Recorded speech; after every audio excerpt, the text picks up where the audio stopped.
estudando o Livro dos Médiuns, um estudo sequencial da obra O Livro dos Médiuns de Allan Kardec. Essa é a nossa forma de transmitir esperança, conhecimento e alegria.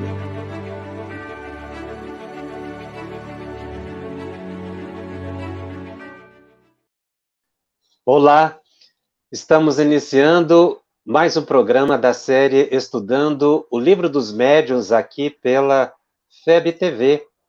E esse é o programa de número 34. Nós estamos estudando o capítulo 8 da segunda parte de O Livro dos Médiuns, Laboratório do Mundo Invisível. Este é o terceiro programa que estuda este capítulo. Nós estamos na altura do item 127, analisando as questões, a pesquisa que Allan Kardec fez junto ao Espírito São Luís, para entender o fenômeno da escrita direta. Kardec queria saber qual a origem da tinta utilizada pelos espíritos quando um papel era colocado sobre uma mesa ou numa gaveta, e excluída toda a possibilidade de fraude, aí surgiam escritos. E mais do que apenas a origem da tinta, porque de que maneira essa tinta ficou permanente no papel e não desaparecia, considerando que ela teria sido uma criação dos espíritos. Kardec já sabia muito bem que os espíritos não utilizavam canetas. Os espíritos, para agir no plano físico, não usam as mãos. Então, o espírito não tomava de uma caneta para escrever, mas a escrita surgia no papel pelo pensamento do espírito. Então, a partir do mote ou do tema fenômeno de escrita direta, Allan Kardec obtém uma série de revelações acerca da ação do pensamento sobre a matéria. A matéria original, fluido cósmico universal, e também a matéria do plano físico, que é uma variação do fluido cósmico universal. Mas nós temos que buscar, quando estudamos Allan Kardec, e nesse trecho especificamente, qual realmente é a substância da pesquisa de Allan Kardec. Aparentemente, parece que ele estava aqui discutindo a questão de um fenômeno, a observação de um fenômeno, que seria a escrita direta. Mas, na verdade, a pesquisa foi além. Porque Allan Kardec não estava estudando simplesmente um fenômeno, mas a origem do fenômeno, porque o fenômeno era observável. Mas ele provinha de onde? E aí é que surge a identificação da ação do pensamento como uma emanação do espírito. Mas quando nós falamos espírito, nós já pontuamos que não podemos ficar com a ideia exterior de espírito sendo um agente distante de nós. Nós estudando o espírito como se fosse realmente um ente à parte. Todo estudo de Allan Kardec é feito ao contrário. É a partir da alma. Então, por isso nós temos mencionado eu espírito e não o espírito. O fenômeno é produzido pela alma humana. É uma possibilidade psíquica do ser humano.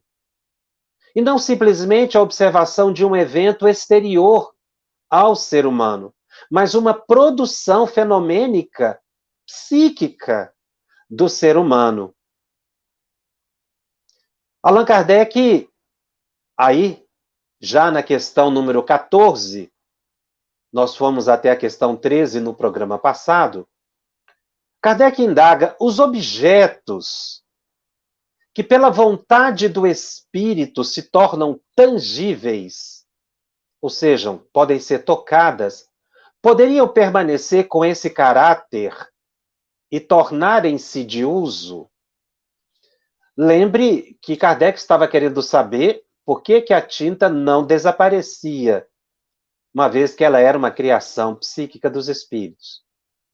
Daí a pergunta número 14, quando ele observa que, pela vontade do espírito, quando ele embute na pergunta a questão de que os objetos se tornam tangíveis e se eles poderiam ficar ou permanecer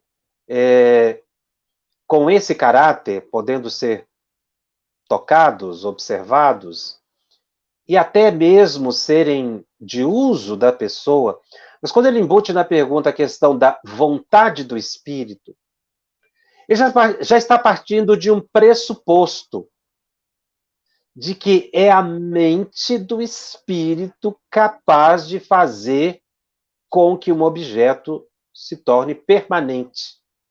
E ele queria saber se até mesmo de uso.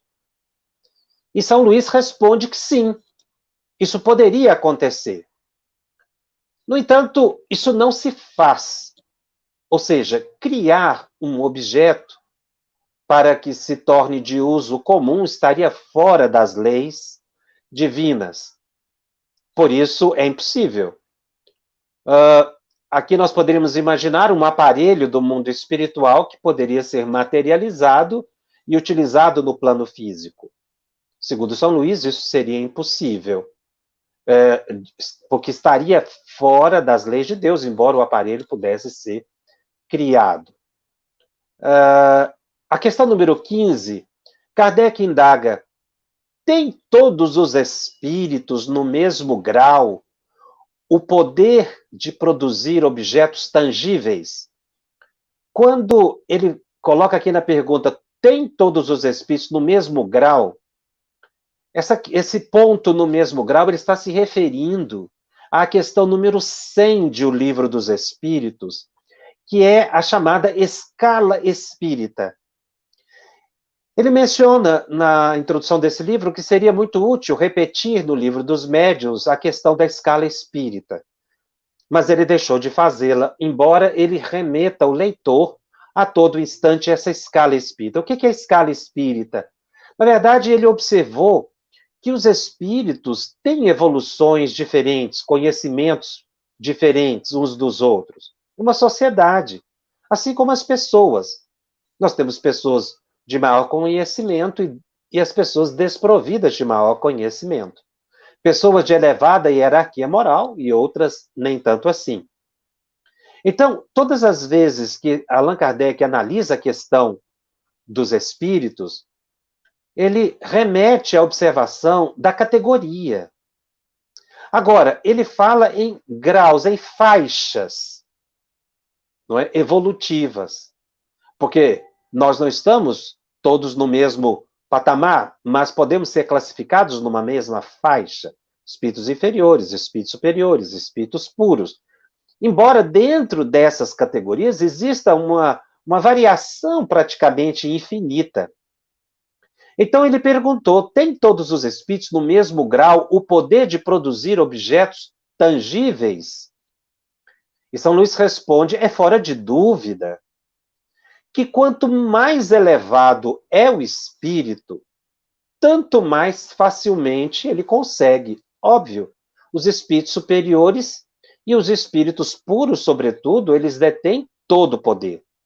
Os espíritos puros, acima, inclusive, dos espíritos superiores, detêm todo um conjunto de saber e um poder inimaginável que nós estamos longe de conceber. Porém, continua São Luís, ainda aqui tudo depende das circunstâncias. Desse poder também podem dispor os espíritos inferiores. Qual poder? O poder de manipular o fluido cósmico universal. o poder de fazer com que, combinando o fluido cósmico universal com o ectoplasma do médium, ou fluido animalizado, possam ser materializados objetos e eles poderem ser tocados. Kardec está aqui fazendo sempre uma referência também a um fato tratado em capítulo anterior, que foi de um espírito que se apareceu para uma senhora e ele tinha uma caixa de rapé, uma tabaqueira. Então ele queria saber dessa criação dos espíritos. Então veja o que São Luís responde. Espíritos superiores e espíritos inferiores podem sim manipular o fluido cósmico universal. Porque essa é uma possibilidade psíquica. É claro que os espíritos superiores, com maior facilidade e com construções de objetos muito mais espiritualizados. A questão 16. O espírito tem sempre o conhecimento exato do modo por que compõe suas vestes ou os objetos cuja aparência se faz visível? Kardec está evoluindo o pensamento, aprofundando o questionamento. E São Luís diz que não. Muitas vezes, ele concorre para a formação de todas essas coisas praticando um ato instintivo, que ele próprio não compreende, se já não estiver bastante esclarecido sobre isso. Então, veja, a criação ou alteração do fluido cósmico, ela é possível pela ação do pensamento. Ponto. Isso se faz decorrente de uma possibilidade de ação psíquica. Independe do espírito saber como isso se faz ou não. Então, como isso pode acontecer? Basta ele querer. Inclusive, se ele souber que em querendo o objeto surge. Mas São Luís diz que, na maioria, no caso dos espíritos inferiores, isso é instintivo. Então, por exemplo, uma pessoa desencarna com uma roupa. Ora, está gravado no subconsciente dela que ela foi enterrada ou sepultada com aquela roupa. Se ela estiver naturalmente ligada à concepção daquela roupa, quando ela aparecer para alguém, se ela aparecer, ela vai estar vestida com aquela roupa. Porque isso é instintivo. Se a pessoa ela tinha um objeto que gostava muito, uma bengala, um anel, algo que lhe fosse de interesse, instintivamente, ao pensar no objeto, ele surge.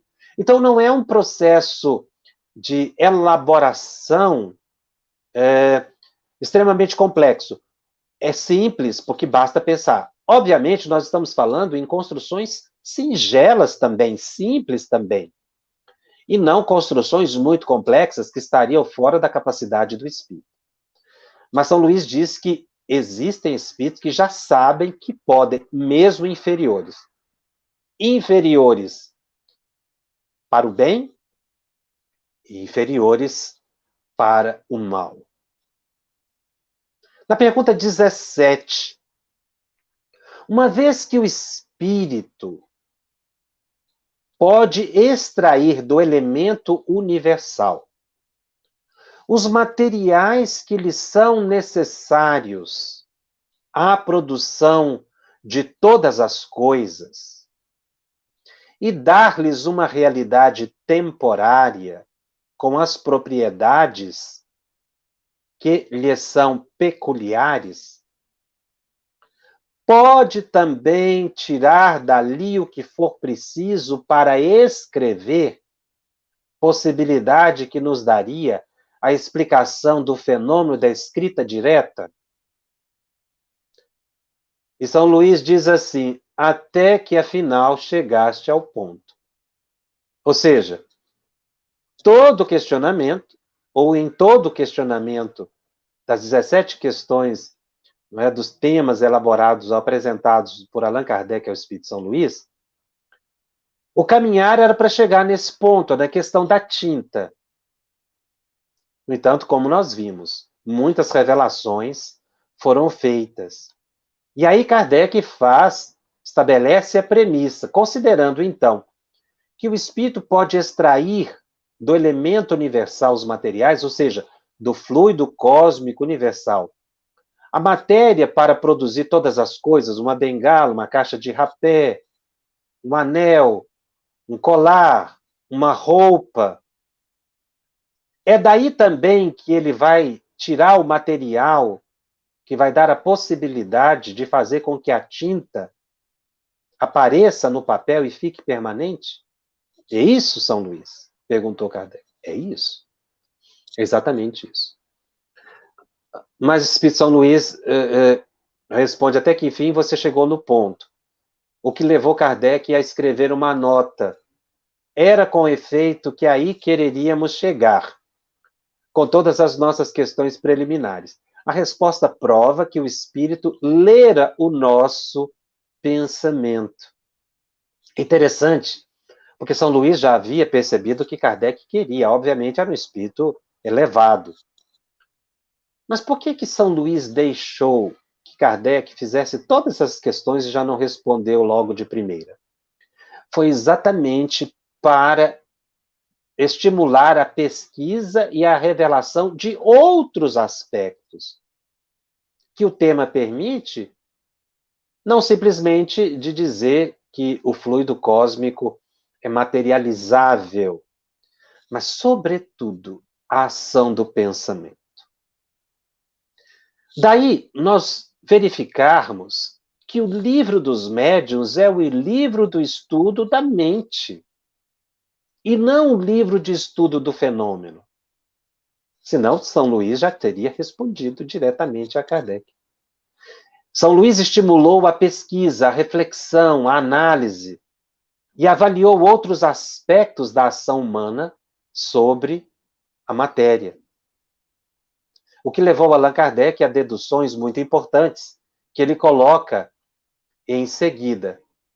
Pois que a matéria de que se serve o espírito carece de persistência, como é que não desaparecem os traços da escrita direta? Essa foi a pergunta 18. E São Luís inicia a resposta dizendo assim: não faça jogo de palavras. Primeiramente, não empreguei o termo nunca. Tratava-se de um objeto material volumoso, ao passo que aqui se trata de sinais que, por ser útil conservá-los, são conservados. O que quis dizer foi que os objetos assim compostos pelos espíritos não poderiam tornar-se objetos de uso comum, por não haver neles realmente a agregação da matéria, como nos vossos corpos sólidos. Ou seja, construções, objetos muito volumosos, de uso comum, não podem permanecer, embora sejam materializáveis. Mas no caso da escrita direta, como existe um objetivo e o uso do fluido ectoplasmático, tanto quanto do fluido cósmico universal, seria em pequena quantidade, a escrita poderia permanecer ali no papel por longo tempo. Então, existe a possibilidade dessa permanência, como nesse caso, segundo a utilidade. São 18 questões que Kardec apresenta a São Luís, e depois ele entra com uma análise refletindo sobre tudo o que foi estudado, não somente a questão da tinta, como nós observamos. Kardec diz que, no item 129, a teoria acima se pode resumir da seguinte maneira: o espírito atua sobre a matéria. Ponto. Todo espírito atua sobre a matéria. E aqui a palavra espírito inclui os encarnados, não somente os desencarnados.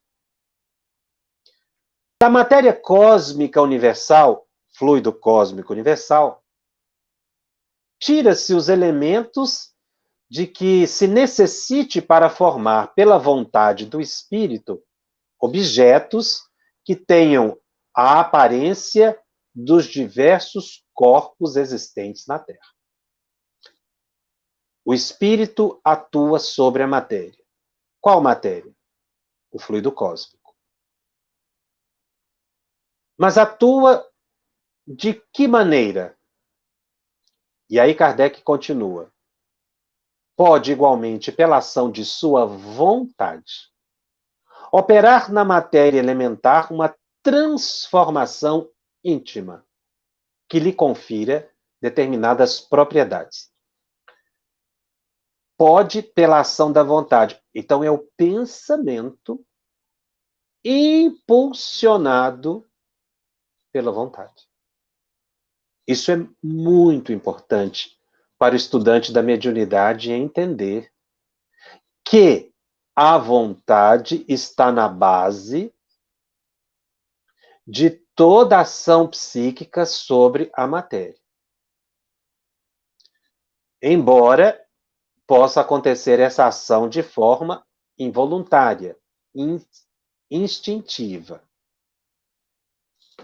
Esses conhecimentos sobre o domínio psíquico, que vai desaguar na disciplina do pensamento, são conceitos para a utilização prática de todo estudante da mediunidade. Mas veja que esses conhecimentos acerca do estudo da ação psíquica sobre a matéria não pode ser resumida, como muitos acreditam, para uma ação ou uma utilização apenas nas reuniões mediúnicas de uma vez por semana. Esse conhecimento é de uso cotidiano. Porque a nossa mente não se desliga como você desliga uma chave de luz, do liga e desliga. A nossa mente não para. Se a nossa mente não para, em nenhum momento nós estamos num polo ou outro, positivo ou negativo, equilibrado ou desequilibrado, o nosso pensamento está alterando o fluido cósmico o tempo todo em torno de nós.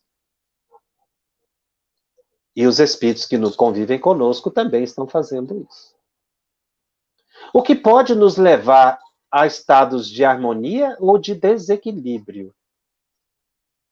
Então, essa possibilidade de, pela vontade, o espírito atuar sobre a matéria, é uma faculdade inerente à natureza do espírito. Como dissemos, que muitas vezes nós fazemos de forma instintiva, sem perceber. A maioria esmagadora da população da Terra está atuando sobre os fluidos do ambiente sem saber. Não é uma questão de ser espírita, não ser espírita, de acreditar, de não acreditar. Isso é um fato. Decorre de uma possibilidade psíquica. O que nos compete fazer? Aprender a utilizar isso de forma positiva. Quando, na maioria das vezes, utilizamos de forma negativa em função de sermos espíritos inferiores. E agimos instintivamente. O desejo de cometer um crime altera os fluidos, primeiro, do perispírito da pessoa. As imagens se projetam no exterior da pessoa, na aura. E depois no próprio ambiente. É uma ação sobre o pensamento, instintiva, sem a pessoa imaginar. O passo a passo do crime se materializa. E pode ser visto por espíritos elevados ou inferiores que estejam naquela condição. O impulso para o uso de uma bebida alcoólica também gera a mesma repercussão no ambiente. Perceptível por outros médiuns na chamada psicometria de ambiente. Mas também toda ação psíquica positiva altera a natureza dos fluidos. Isso faz com que a gente comece a aprender a dominar a nossa mente, a disciplinar a mente. Entendendo isso, eu estou entendendo o que se chama mediunidade, que é exatamente a possibilidade de ação no mundo espiritual com repercussão no mundo físico. Intermediação. Esse conhecimento também me leva ao que Kardec chama de fé raciocinada. Ou seja, eu aprendi que atuo sobre os fluidos. Então eu devo aprender a fazer o melhor uso dos meus potenciais psíquicos, quando até ontem eu estava utilizando de forma inadequada, prejudicial a mim e a todos que comigo convivem. Esse conhecimento acerca da ação psíquica sobre os fluidos, quando nós aprendemos a dominar a mente, nós nos tornamos senhores das situações. E não simplesmente passivos ou vítimas. Aumenta a nossa responsabilidade, mas aumenta também a nossa compreensão. E como eu disse, a fé. A fé na nossa possibilidade psíquica. A fé no poder dos espíritos. Quantas pessoas oram pedindo a intercessão de benfeitores espirituais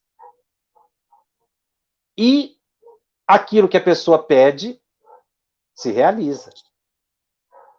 Mas outras vezes a pessoa faz uma prece, isso não se realiza.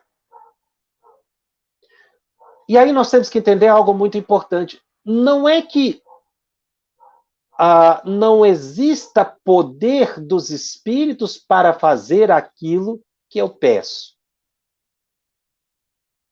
Eles têm poder. Então por que não fazem? Não fazem porque seria prejudicial para nós. Ou porque nós pedimos para que eles não alterassem o nosso propósito reencarnatório. Um exemplo. A pessoa tem uma enfermidade. E a pessoa pede a cura para essa enfermidade. A enfermidade pode ser curada.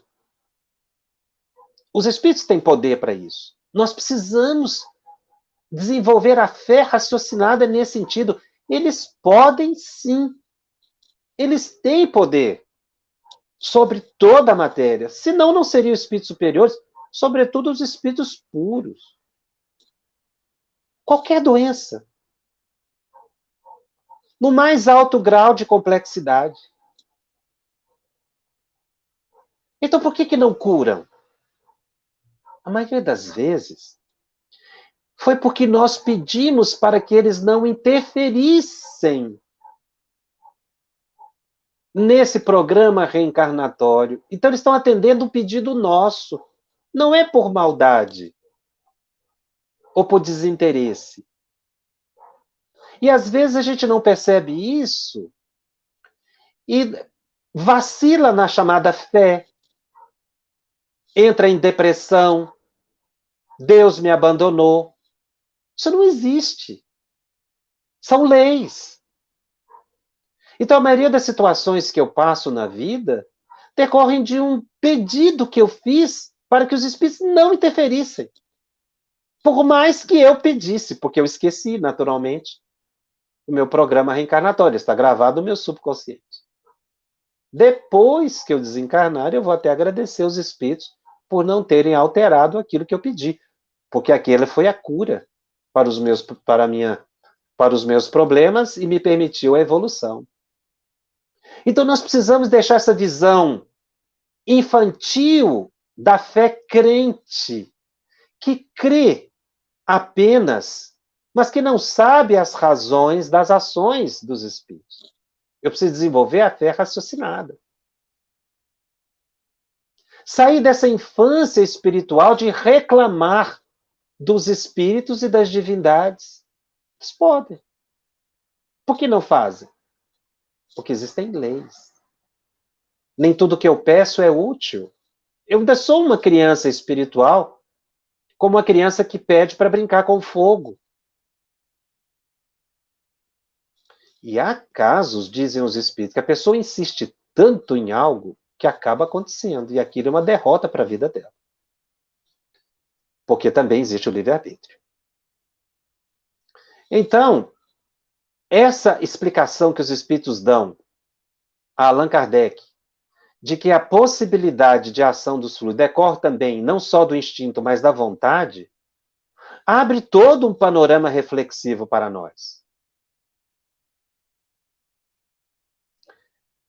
Ainda no mesmo item 129, Kardec comenta: os objetos que o espírito forma têm existência temporária subordinada à sua vontade, ou a uma necessidade que ele experimenta. Os espíritos podem fazer objetos, desfazer objetos livremente. Em certos casos, esses objetos, aos olhos das pessoas vivas, aí está falando dos encarnados, podem apresentar todas as aparências da realidade. Isto é, tornarem-se momentaneamente visíveis e tangíveis, materializarem-se. E aí Kardec chega a uma conclusão: existe formação, porém não criação. De vez que do nada o espírito nada pode tirar.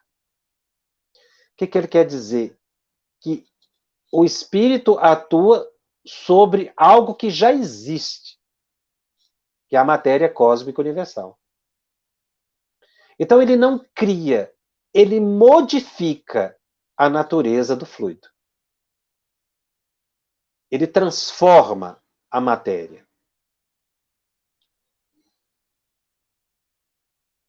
No item 130, Kardec ainda aprofunda o tema, ou amplia a análise. A existência de uma matéria elementar única está hoje quase que geralmente admitida pela ciência. E os espíritos, como se acaba de ver, confirmam. A ciência tem caminhado, desde a época de Kardec até hoje, para a compreensão exatamente da origem do universo como uma matéria primordial, uma matéria elementar, o éter. E os espíritos dizem que sim, embora a ciência ainda esteja caminhando para essa comprovação. E aí ele faz uma análise explicando para a gente por que o próprio fluido cósmico, que é uma matéria só, combinada com ela mesma, dá origem a toda a diversidade de objetos que nós conhecemos, tanto no plano físico quanto no espiritual. Porque uma flor aqui, o rio, a montanha, a terra, a flor, a natureza, tudo é transformação do fluido cósmico universal. A matéria que nós temos aqui no plano físico. Toda a origem dela é no fluido cósmico universal. Então Kardec diz no item 130, todos os corpos da natureza nascem dessa matéria, que pelas transformações pela qual passa, produz as diversas propriedades desses mesmos corpos.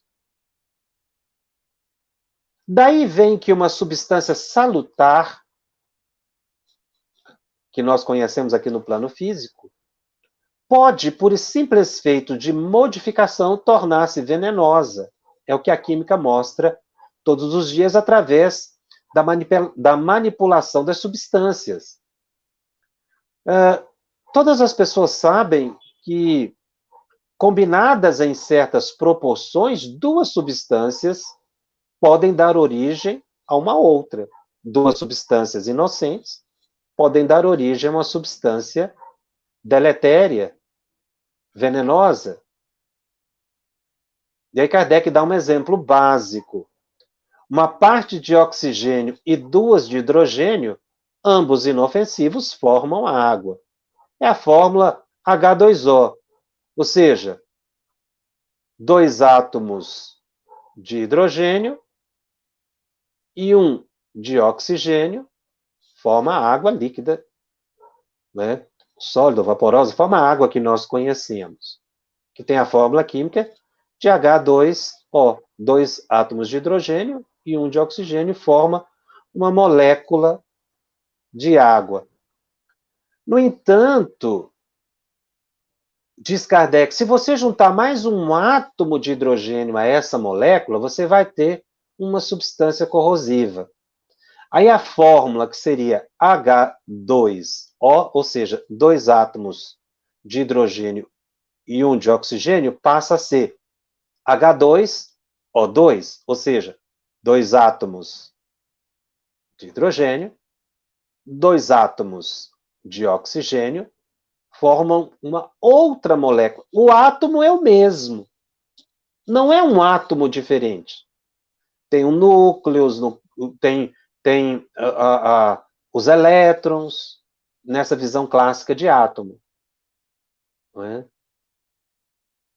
Basta que se juntem dois de hidrogênio e um de oxigênio, você vai ter a molécula da água. Mas se você juntar mais um de oxigênio, torna-se uma substância corrosiva, que é a chamada água oxigenada. Ele está falando aqui exatamente disso, H2O, ou seja, a água, se você juntar mais um átomo de oxigênio, você vai transformar a água em água oxigenada, que é uma substância corrosiva, que não dá para ser utilizada como água. Então, veja, sem mudança nenhuma das proporções, às vezes, a simples alteração no modo de agregação molecular basta para mudar as propriedades da matéria. Ora, de onde é a origem do átomo? Do fluido cósmico universal. E é por isso, diz Kardec, que um corpo opaco pode se tornar transparente, e vice-versa. Pois que o espírito é possível tão grande ação sobre a matéria elementar que não somente ele tem poder de formar substâncias, mas também de modificar as propriedades da substância, fazendo para isso, pela sua vontade, um efeito reativo. E aí ele entra no item 131, num tema muito interessante e importante, que é a ação magnética curadora. Ou seja, o espírito pode alterar as propriedades da matéria, não somente criar substâncias. O espírito não cria a água, em outras palavras. Mas o espírito pode alterar as propriedades da água e transformá-la no medicamento. É assim que se dá a cura, pelo uso da água, a água fluidificada. É pela ação do pensamento do espírito que muda a propriedade da água. Ele diz: esta teoria nos fornece a solução de um fato bem conhecido em magnetismo, que até então não tinha explicação, o da mudança das propriedades da alma por obra da vontade. O espírito atuante é o do magnetizador. Então, aí, o magnetizador estaria sendo auxiliado por um espírito, um benfeitor espiritual, que estaria utilizando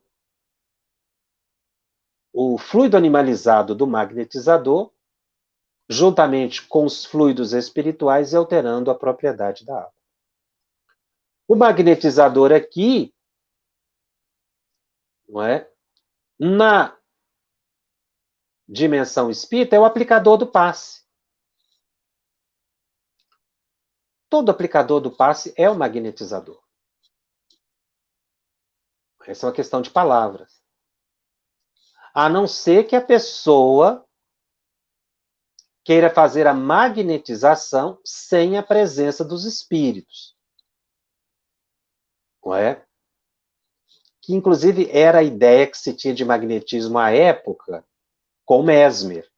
Era uma ação puramente da pessoa, de impor a mão e promover a cura. Com o Espiritismo, Kardec verificou que existe algo mais. Se o magnetizador fizer uma prece, ele se torna médium de cura. É diferente.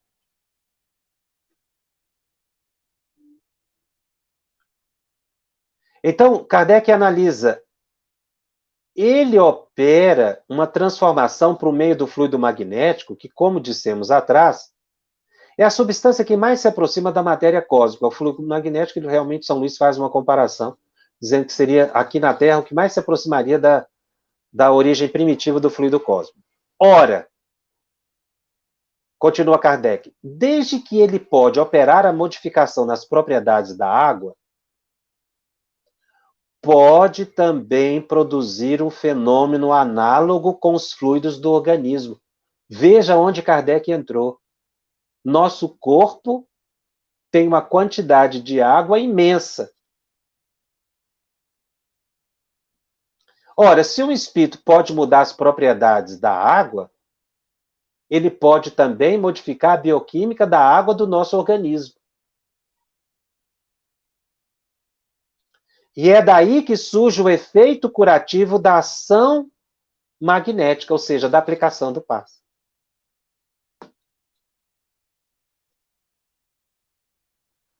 E aí Kardec caminha para o final analisando. Sabe-se que papel capital desempenha a vontade em todos os fenômenos do magnetismo. Então, quando eu aplico o passe, eu preciso ter vontade, desejo que o outro se cure. E quando eu recebo o passe, eu tenho que ter o desejo de me curar, para ocorrer a sintonia.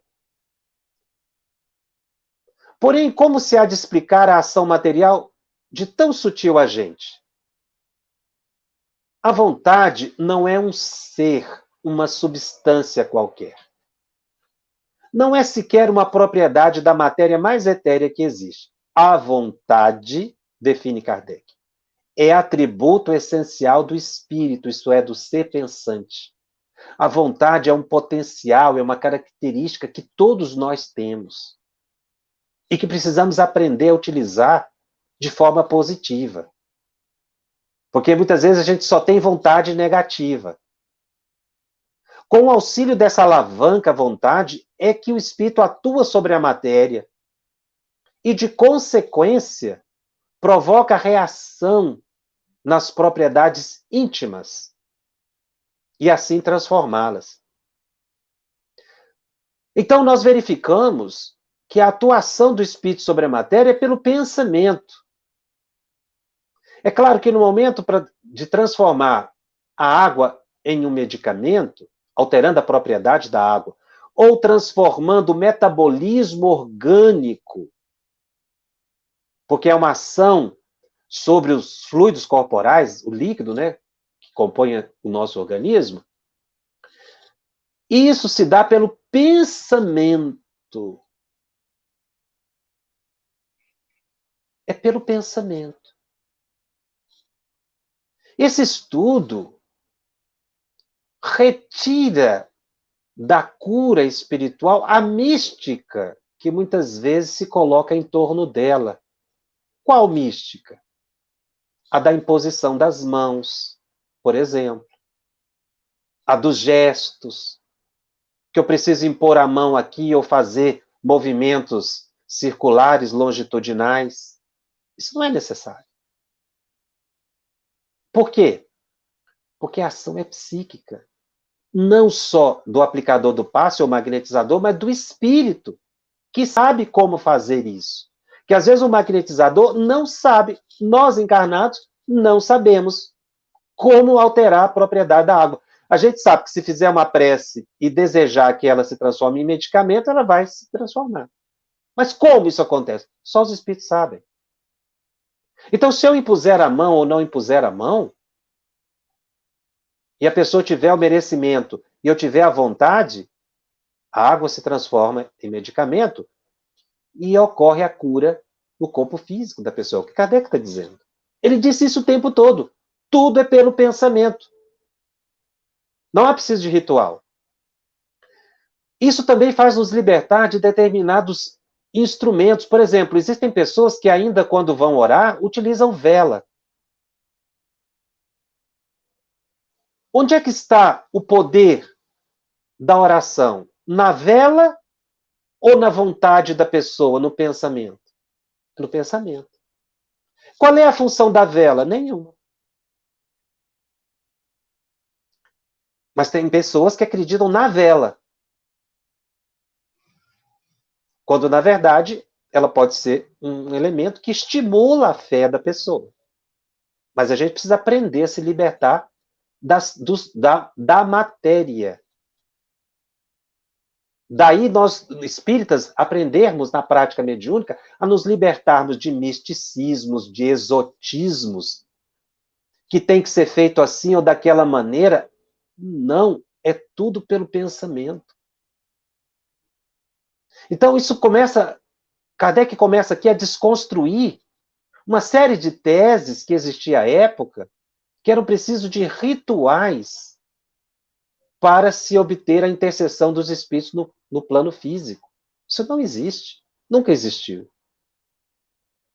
Mas às vezes a gente vê grupos mediúnicos que colocam maca para a pessoa deitar, colocam roupa branca para a pessoa vestir. Se a pessoa acredita nisso, nós não estamos aqui para dizer, faça, tira, coloque, mude a cor da roupa. Não! O que Kardec nos diz é que isso é indiferente. A questão é do pensamento. Se eu aplico o passe e eu quiser fazer movimentos circulares ou longitudinais, isso é um problema de foro íntimo da pessoa. O Espiritismo não proíbe nada, e nem critica nada, e nem ninguém. Nós não vamos encontrar proibição de nada. Nós encontramos esclarecimento. A pessoa decide. Se ela quiser manter determinados rituais, ela mantenha. Mas eles são desnecessários. É essa a grade de espiritualização que nós precisamos adquirir. Que Emmanuel fala sempre, nós precisamos espiritualizar nossas práticas, que às vezes ainda estão condicionadas a conceitos materiais. E aí Emmanuel, no livro Pensamento e Vida, no capítulo 1 e 2, ele fala como que sintetizando esse pensamento todo de Allan Kardec, estudado no capítulo Laboratório do Mundo Invisível, e eu tirei alguns trechos do capítulo 1 e do capítulo 2 do livro Pensamento e Vida. Emmanuel diz o seguinte, pela psicografia de Chico Xavier: a mente é o espelho da vida em toda parte. É a mente. Nos seres primitivos, a mente está velada pelo instinto. Muitos de nós ainda está nessa fase de instinto.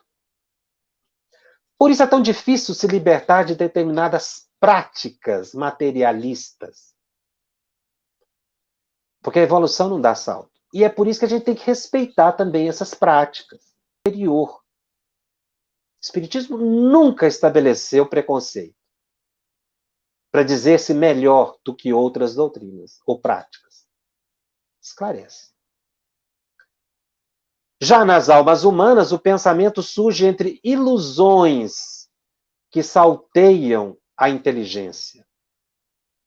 E a mente revela-se nos espíritos aperfeiçoados por brilhante e precioso a retratar a glória divina. Então, aqui ele fez uma análise da escala espírita de Allan Kardec. Vocês viram o tanto que é importante conhecer a escala espírita. Emmanuel utiliza a escala espírita aqui. Uma leitura superficial não mostra isso, mas está aqui ele analisa os seres primitivos, os seres humanos e os seres superiores. Estudando de nossa posição espiritual, ou seja, dessa faixa evolutiva que nós estamos, entre a animalidade e a angelitude, Nós temos que interpretar a mente como campo de consciência desperta, na faixa evolutiva em que o conhecimento adquirido nos permite operar. E aí ele fala da vontade. A vontade é a gerência esclarecida e vigilante, governando todos os setores da ação mental. Então, a minha vontade é a gerência esclarecida e vigilante. Mas muitas vezes nós andamos distraídos em relação à vontade. Ou então temos vontade negativa. E aí ele faz uma análise interessantíssima. Emmanuel diz: a eletricidade é energia dinâmica, o magnetismo é energia estática e o pensamento é força eletromagnética. Pensamento, eletricidade e magnetismo conjugam-se em todas as manifestações da vida universal, criando gravitação, afinidade, assimilação e desassimilação. Então, quando eu estou atuando sobre os fluidos, eu estou agindo com uma força eletromagnética, impulsionando pela vontade os fluidos. O cérebro, diz Emmanuel, é o dínamo que produz a energia mental, segundo a capacidade que lhe é própria. No entanto, na vontade, temos o controle que dirige nesse ou naquele rumo. Está vendo? Então é a vontade que dá o encaminhamento. Então, quando eu vou fluidificar uma água, eu tenho que ter vontade, o desejo, a confiança de que os espíritos vão colocar o medicamento aí. Nesse tempo de pandemia, então, meus irmãos, nós precisamos muito desses conceitos. Quantas pessoas não acreditam no passe à distância? Nas irradiações que estão sendo feitas, orações? É nisso que nós temos que nos concentrar agora, nesse período, para aprender ao domínio da mente. Emmanuel diz isso: coloque uma água adiante de si, ore. Tome aquela água, mesmo que ela não mude o sabor, como um medicamento. Confie. Então, esse estudo nos eleva à fé. E, finalmente, Emmanuel diz: só a vontade é suficientemente forte para sustentar a harmonia do espírito. Então, se eu não imprimir na minha vida a disciplina da vontade positiva, eu não terei harmonia psíquica. Então, veja aquilo que Kardec menciona lá num dos primeiros itens de O Livro dos Médiuns, que eu gostaria de recordar rapidamente aqui, no item 19, para fixar. No Espiritismo, a questão dos espíritos é secundária e consecutiva, não constitui ponto de partida. Este, precisamente, o erro que cai em muitos adeptos, que a miúde leva as pessoas ao insucesso. Não sendo os espíritos, senão as almas dos homens, o verdadeiro ponto de partida do estudo do espiritismo é a existência da alma. Por isso é que nós temos que nos enxergar nos estudos de Allan Kardec. E não olhar espírito como se fosse algo fora. Não, eu. Se eu não estudar espiritismo analisando-me num processo de autoconhecimento, eu não vou entender espiritismo. Eu vou entender fenômeno. Que existe psicografia, psicofonia, isso é básico. Não foi esse o propósito de Allan Kardec. Isso é elementar. Eu preciso ver as consequências disso e como surgem. Em verdade, diz ainda Emmanuel, a vontade não consegue impedir a reflexão mental quando se trate de conexão entre semelhantes. Às vezes a pessoa entra numa sintonia e a vontade fica fragilizada. Por isso que a gente tem que tomar muito cuidado. Mas a vontade pode impor o jugo da disciplina sobre os elementos que administra. O que a vontade administra? Nós mesmos. Nós precisamos imprimir a vontade de forma disciplinada. Essa foi a disciplina que Emmanuel orientou a Chico Xavier no primeiro encontro que ele teve, para que ele se mantivesse em harmonia. Nós temos que aprender a imprimir a vontade, sabendo que toda vez que eu imprimo a vontade pelo pensamento sobre algo, eu transformo aquilo em positivo.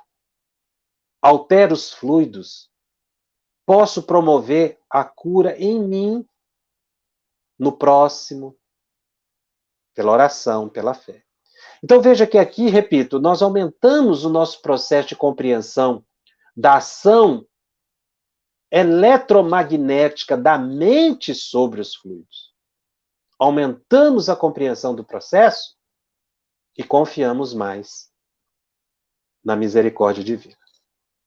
Nós terminamos esse capítulo aqui. Vamos para o capítulo 9 no próximo programa, e tem uma série de perguntas. Vamos tentar responder algumas. Raquel me pergunta, boa noite, irmão Jacobs, a evolução dos espíritos é diferente porque não fomos criados na mesma época, ou a evolução é diferente por causa da nossa vontade? A evolução, a criação divina é permanente, então existem espíritos mais antigos do que outros, efetivamente. Então, já passaram por um processo. Mas a evolução ela é mais rápida ou menos rápida de acordo com a disciplina do espírito mesmo, pela vontade em querer fazer o bem. Na medida que você faz o bem, que você estuda, que você melhora os seus pensamentos, você está evoluindo mais rápido, sim, mesmo dentro daquela faixa de espíritos. A Vera Fialho, você pode falar sobre água fluidificada? Os espíritos benfeitores utilizam esse mesmo princípio para imantar a água? É exatamente isso que eu creio que expliquei, né, durante a minha fala. Acho que essa pergunta já está respondida. Eles mudam a propriedade da matéria usando o fluido deles próprios, o ectoplasma do médium e ectoplasma da natureza também. Nós temos que aqui lembrar de todos os programas que já foram feitos anteriormente, né?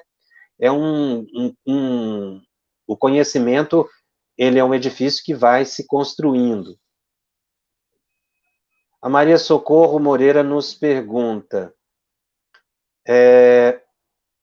na sua aula anterior, o senhor disse que os espíritos de nosso lar construíram os muros da colônia com fé, com pensamento. E hoje o senhor disse que não podem criar objetos volumosos. Não no plano físico. São Luís estava discutindo a criação de objetos no plano físico. No plano espiritual, espíritos muito poderosos. Lembre que São Luís diz que os espíritos superiores podem muito mais do que nós imaginamos. Então, objetos volumosos aqui no plano físico, não é que não possam criar objetos volumosos, mas é que esses objetos não podem ficar permanentes e para uso, né? Mas os espíritos materializam, como nós vimos em programas anteriores, objetos, flores, transportam de lugar para o outro, materializam os espíritos, mas não podem dar uma vida permanente, como no caso da tinta que Kardec queria saber. A Magda me pergunta, o espírito pode se despedir visitando um vivo? Eu falei disso em programas anteriores. Pode sim. No instante da morte pode haver esse encontro. Uma pessoa me perguntou sobre o sopro. Nós devemos evitar o sopro hoje em dia sobre as pessoas, embora essa técnica seja concebível. Mas nós devemos evitar, nós estamos vivendo um momento de pandemia que deixa bem claro a inconveniência de duas coisas no passe. Tocar nas pessoas, não se deve tocar. E soprar sobre as pessoas, por causa da transmissão de vírus e de bactérias. Tá? Eu vou voltar a essa questão do passe. A Cláudia pergunta se os tarefeiros do passe, como estamos em atividade, as energias despendidas podem ser vistas. As energias podem ser vistas, sim, mas pela vidência, a não ser que elas se materializem.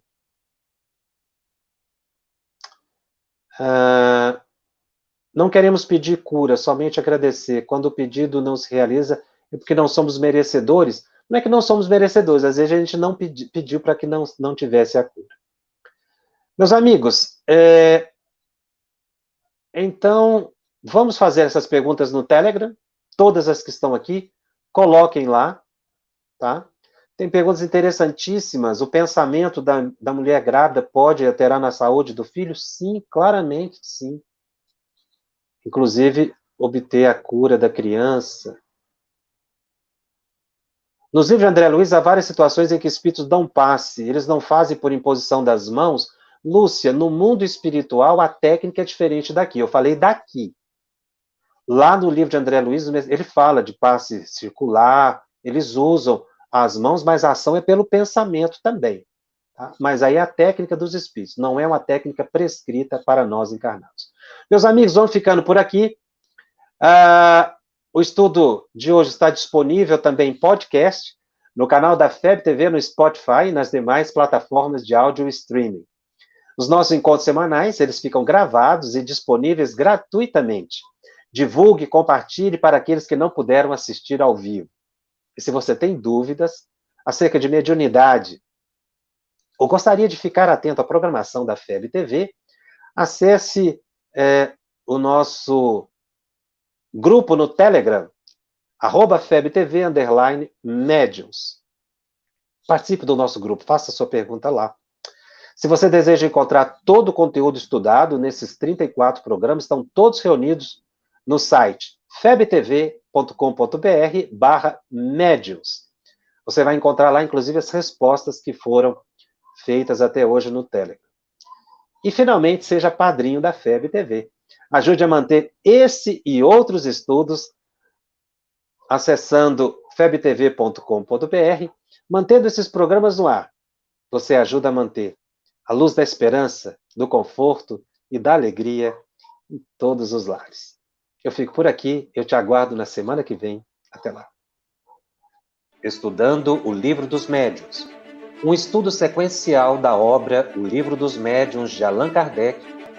Essa é a nossa forma de transmitir esperança, conhecimento e alegria. –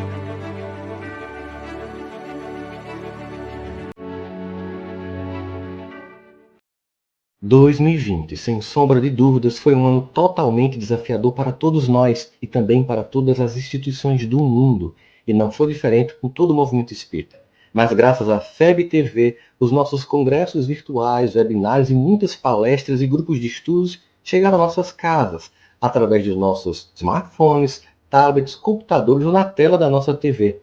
Por isso estou aqui para agradecer a você, que tem ajudado há mais de 2 anos a FEB TV estar no ar, trazendo aos nossos corações o consolo dessa doutrina tão balsâmica. Parabéns à FEB TV, parabéns a todos que fazem esse movimento fantástico e a você que tem contribuído com tudo isso. FEB TV, com você em todos os momentos.